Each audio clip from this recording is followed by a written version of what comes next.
السلام عليكم ورحمة الله تعالى وبركاته. قبل دقايق من انطلاق القمة العالمية اللي تسبب فيها أطفال الحجارة.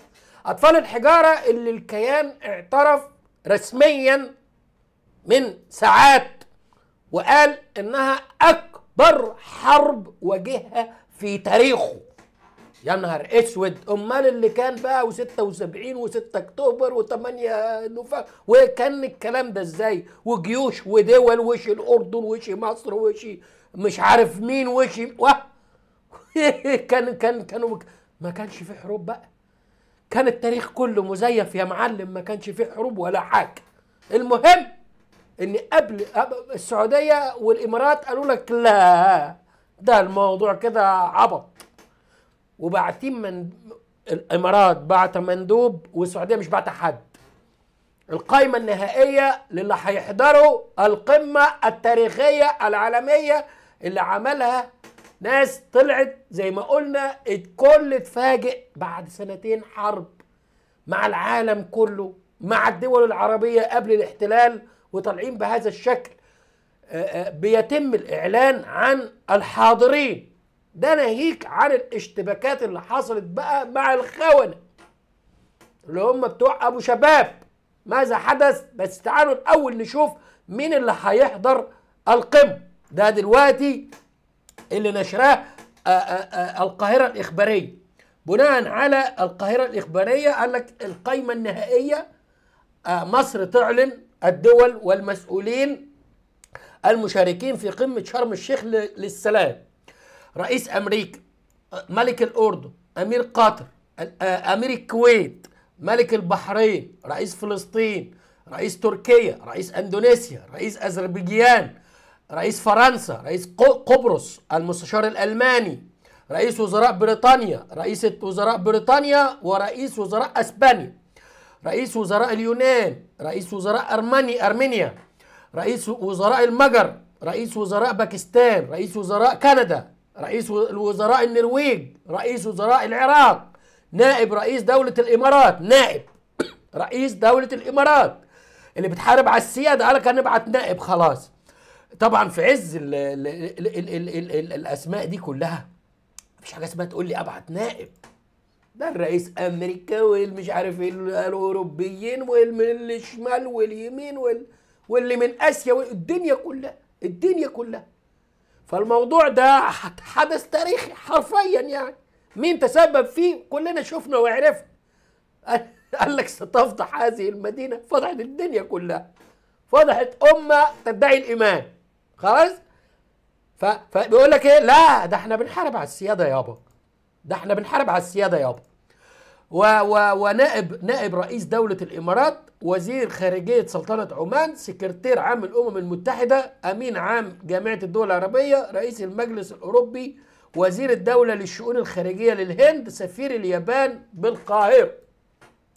والسعودية لا حضور سعودي ولا تمثيل سعودي.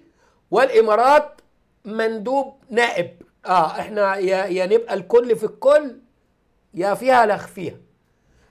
بالنسبة للسعودية وبالنسبة للإمارات هو ده الصراع على سيادة مصر، اللي هم قزموها، اللي هم اشتروها، اللي هم دمروها، اللي هم فتتوها، اللي هم هلكوها حرفيا. ودلوقتي لما اقتضت الأمر ان الاجتماع يبقى في مصر قالوا لا والله لا، احنا مش لاعبين في الحكايه دي خلاص. فالسعوديه مقموسه قوي، لاني كان لسه منذ قليل لما طبعا قالك فاتح موحد المنشارين قالك خلاص هو اللي ما شاء الله هو اللي جاب الانتصار وجاب النصر وانتصرنا والقدس رجعت وبتاع، علشان اكبر الدول انها تعترف بالدوله الفلسطينيه.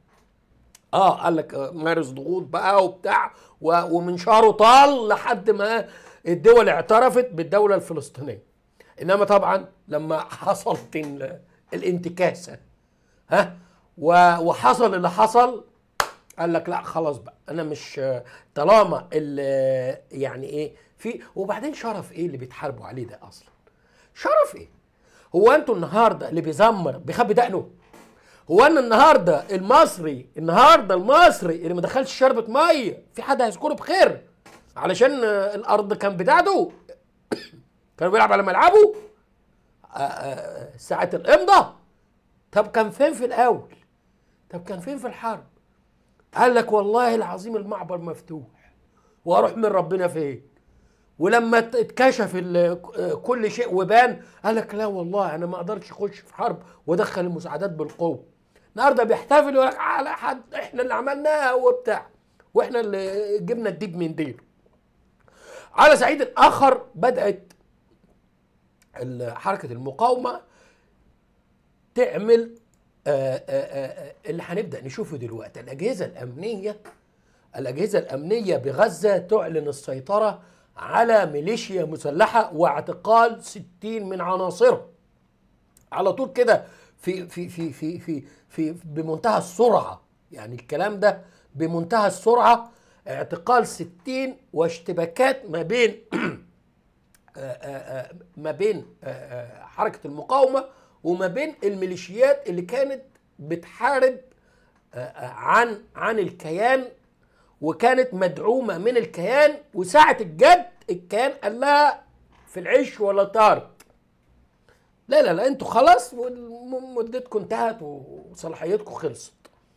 هو تفكروا ان انتوا ممكن تشرفونا يعني، ولا تعيشوا معانا، ولا نحتويكوا، ولا نحميكوا، ولا لا لا لا لا. وبعدين التاريخ بيقول كده في كل الخونة والعملاء، التاريخ بيقول كده. ما فيش الحوادث كتيرة قوي من يعني جيب التاريخ من اوله لاخره هتلاقي مصير العملاء والخونة هو ده. تمام؟ فقالك اكدت المصادر الامنية ان الاجهزة المختصة نجحت في محاصرة بؤرة الميليشيا وانهاء تمردها بشكل كامل. بدأت الأجهزة الأمنية بتنفيذ عملية تمشيط واسعة في المناطق التي شهدت الاشتباكات. دلعت الاشتباكات في وقت سابق اليوم بين الأجهزة الأمنية وهذه الميليشيا. تؤكد السلطات في غزة أنها ماضية في فرض الأمن والنظام. من بين القتلى متهمين رئيسيين بالتعاون مع جهات الاحتلال وتنفيذ عمليات إعدام بحق النازحين. أعلنت مصادر أمنية في قطاع غزة مساء يوم الأحد أن الأجهزة الأمنية بسطت سيطرتها الكاملة على ميليشيا مسلحة متهمة بتنفيذ سلسلة اعتداءات دامية في مدينة غزة. فالقصة والحكاية إن الخونة اللي هم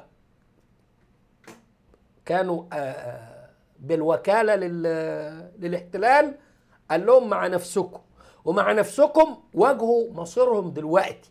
الآن بقى دلوقتي بيتم، وأنا بصور الفيديو ده، بيتم بدء مراسم تسليم الأسرى، وبعدها بقليل هتبدأ القمة التاريخية اللي عملوها الرجالة وكشفوا لنا مش بس التاريخ، كشفوا لنا كل حاجة، كشفوا لنا حاجات ما كناش نعرفها من القرآن والسنة، كشفوا لنا حقائق بنشوفها لأول مرة علشان نقول صدق الله وصدق رسول الله